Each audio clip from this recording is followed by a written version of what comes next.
Today at Across the Fence, the story of a landmark Vermont farm and farm stand that's under new ownership.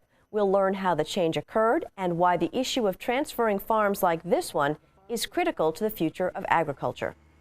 Good afternoon and thanks for joining us. I'm Judy Simpson. Transferring a farm business to the next generation or from one person to another is a challenging task. There are legal matters and tax laws as well as communication issues and personal differences that both the seller and the buyer need to navigate and negotiate.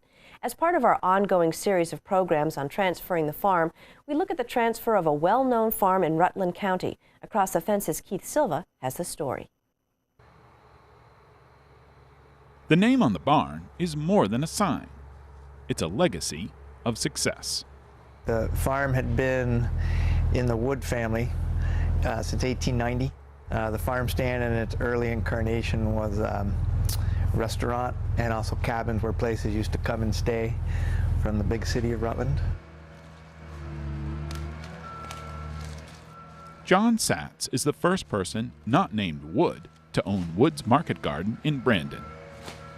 Satz bought the farm from Bob and Sally Wood. When we were sitting at the negotiating table, i.e. the kitchen table, and talking with Bob about, I think it was how to allocate funds and things on the contract, and I asked him point blank, I said, Bob, are you okay with me keeping the name Wood's Market Garden? I remember Bob saying to Sally, she'd walked in the kitchen not long after, and she said, Sally, what do you think about John keeping the farm name Wood's Market Garden? And Sally, without a pause, just turned around and said, well, if he can keep up the quality, sure, that would be great. And I think it said volumes to them wanting to see it continue, and yet, the strength of what they felt quality of their products was really foremost on their minds. Satz got to know Bob and Sally a few years before asking them about buying their business. But before he could do that, he had to convince himself. When I first encountered the farm, I said, wow, this is great, this is fantastic, but boy, this is a lot more than I'm looking to spend or able to even borrow right now. It is really kind of where I want, it was ironic to me, it was where I would like to be in 10 or 20 years. And looking at different farms, I realized there's a lot of different advantages and disadvantages to every property, but it took some time and it took some whittling away one by one of a property, why it would work, why it wouldn't work, and it basically came up to why it wouldn't work. And when I got here, I think I almost wanted to say why it wouldn't work, and it got to the point where like, you're nuts. This is everything I've been looking for. How do we make it work? So how many acres do you have here altogether? The farm's about 150 acres. Bob Parsons is an agricultural economist with University of Vermont Extension. Most people that are looking to try to get into a farm business are just like John. They don't have any equity. They don't have a big cash, and they don't have rich parents, and if you don't have that combination, it's pretty hard to get started into farming. In his initial attempts to get financing, Satz discovered traditional lenders like banks were a roadblock. The business itself wasn't worth anything to a bank. When I talked to a couple banks, there wasn't really necessarily a lot of assets. Banks don't look at a business necessarily as assets. I didn't have customers or inventoried accounts. But I, as a grower, knew there's nothing more valuable than a reputation, which was incredibly positive with the way Bob and Sally ran this business for so many years and the quality of their product that they were putting out. So even though it didn't have a value to the bank, to me it was a no-brainer how much that added toward the viability of the business. Satz took what he calls a three-legged stool approach to finance his purchase. The Vermont Community Loan Fund was willing to be more flexible with financing than the banks. Satz used funds from the Lotta Crabtree Foundation, which gives money for ag businesses to University of Massachusetts alumni. But it was a third investor that would secure this property in perpetuity. And then the third leg is without a doubt the Vermont Land Trust, which without them, none of it would have been possible either. And it was an easement sale simultaneously when we were going through a closing with Bob and Sally. So I was able to sell the development rights on the farm, and that, as much as anything, made it happen.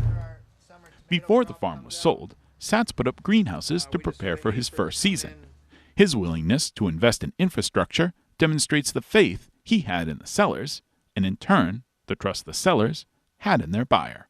Bob and Sally were phenomenal. I can't give them enough credit. I felt like it was still a family farm, that they had just made that step to kind of hand it over. And they were there with a helping hand and advice, but never so forceful in my face. They let me walk off a cliff a couple times, and they were busy in their own lives too, so it wasn't like they had nothing else to do. If I'd started from scratch, the business would have, I'm sure, gone in a different direction than it is now. But to have started from where they had it, I had to respect that and be open to that to keep going. Few farm transfers are as fortuitous or as smooth as the sale of Woods Market Garden. As an agricultural economist, Parsons takes a more practical approach to good fortune. Somebody will say, they were lucky, all the moons and stars just lined up right at the right time. That seldom happens. What we had here is somebody that was prepared. The owners, they were deciding to get out of the business, but they really wanted to preserve the name that's part of their community. It wasn't just like, well, we're going to cash in and walk away. It takes a lot of character for somebody that has been boss for all these years to actually come down and see someone else running his business differently than what he did. And just giving a little bit of advice, knowing when to give the advice and when to shut up, too. To keep his business sustainable, Satz has made investments in green energy technologies, new ways to continue a tradition of farming that's been going on here for over a century. I think everybody who has an energy-intensive business looks at the cost. You can't avoid that. You're writing the checks. It's not just necessarily that it's alternative energies, it's energies that hopefully will make sense over the long run. We've taken the opportunity to track down some grants that kind of helped us do some experiments. So our boiler and our greenhouse has been helped a lot with the USDA CIG grant. The solar panels, I think it's just something that kind of a no-brainer at this situation in time. There's people who are out there willing to make the capital investments. We just have a PPA, power purchase agreement, on those. So those are something that we don't have a penny into. They're up, they're running, we get a discount on our electric bill, and we have the opportunity to buy that infrastructure back in about 5 to 10 years. So we'd like to see that contribute to the farm and have some healthy alternatives for the future, certainly.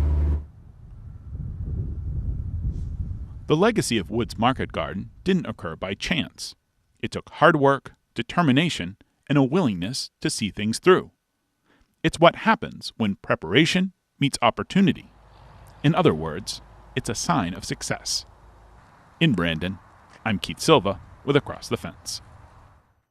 Well, joining me here in the studio is UVM Extension agricultural economist Bob Parsons. It's great to see you again. Thank you, Judy. Why is the issue of farm transfers so important? Well, it's complex in our area here, and that is more and more assets of our farms are wrapped up in the ownership of older generation. The average age of farmer in the U.S. has risen from mid-40s in around 1980 to it's approaching age 60 today. We have more farmers over age 65 than what we have under 35. And here in Vermont, we have a lot of young people that would like to get into farming. And that makes it difficult because they're trying to look for land, and generally they don't have assets. And it still comes down to the easiest way to get into farming today is either to marry it or inherit it. And so is a farm transfer between non-family members in some ways easier to navigate than a family transfer? It's difficult in the way that you have to find the opportunity. In some ways it's easier because people will talk about business issues that weren't brought up in a family discussion sometimes, because you just think things will work out because we're family. And whenever it's not family, people are more likely to bring up some real touchy issues that we have to address here at some point.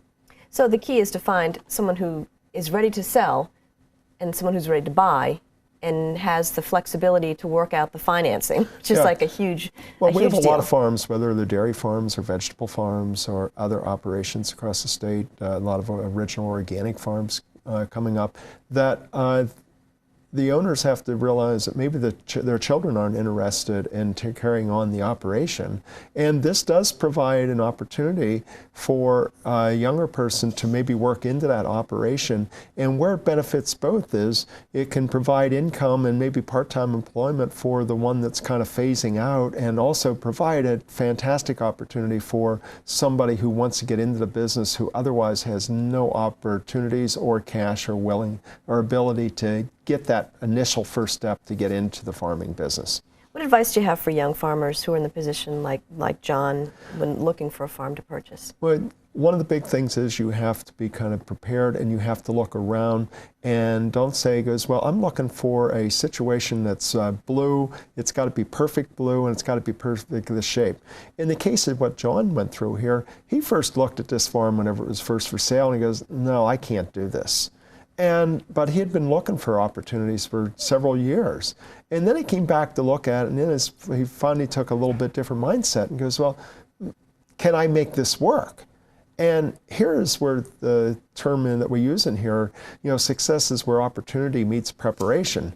You've got to be prepared to jump at an opportunity when it arises, but you've got to be able to recognize the opportunity and see what you can make from it.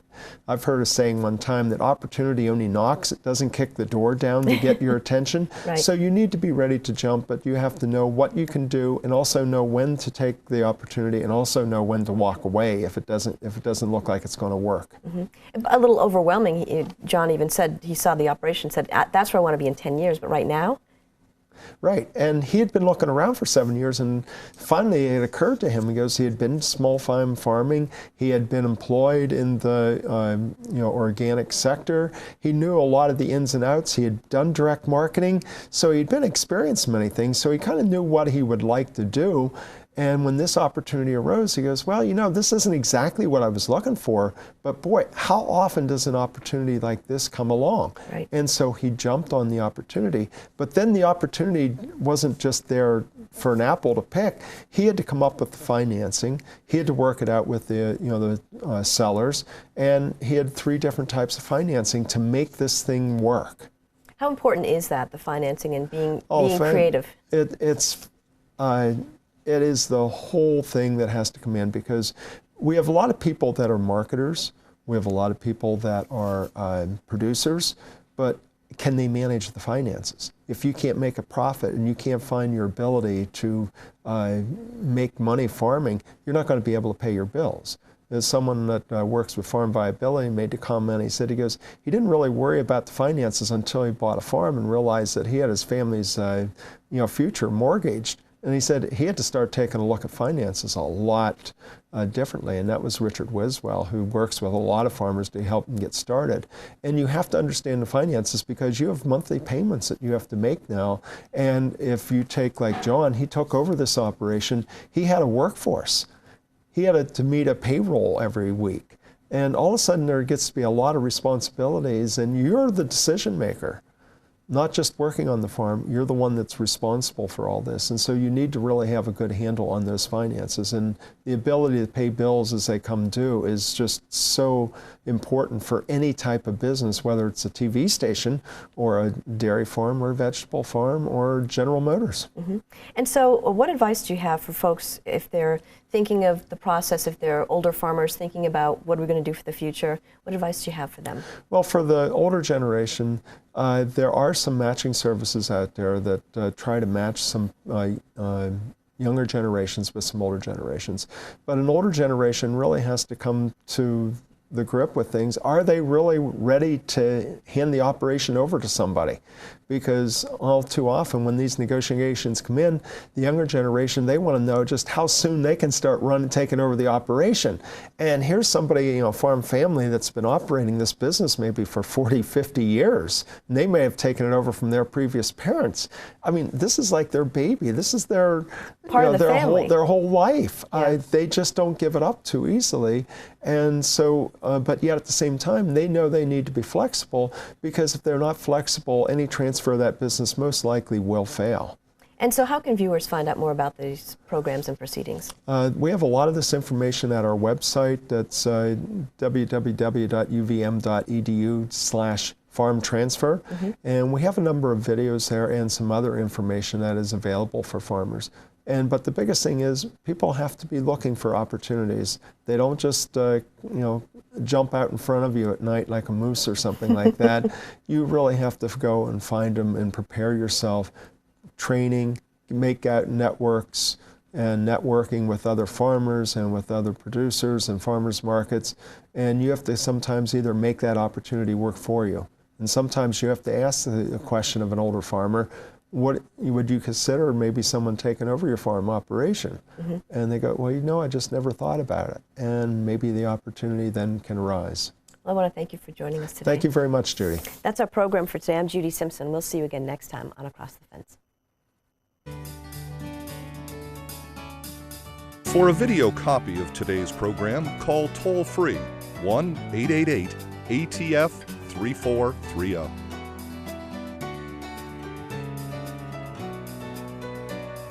Across the Fence is brought to you as a public service by University of Vermont Extension and WCAX-TV.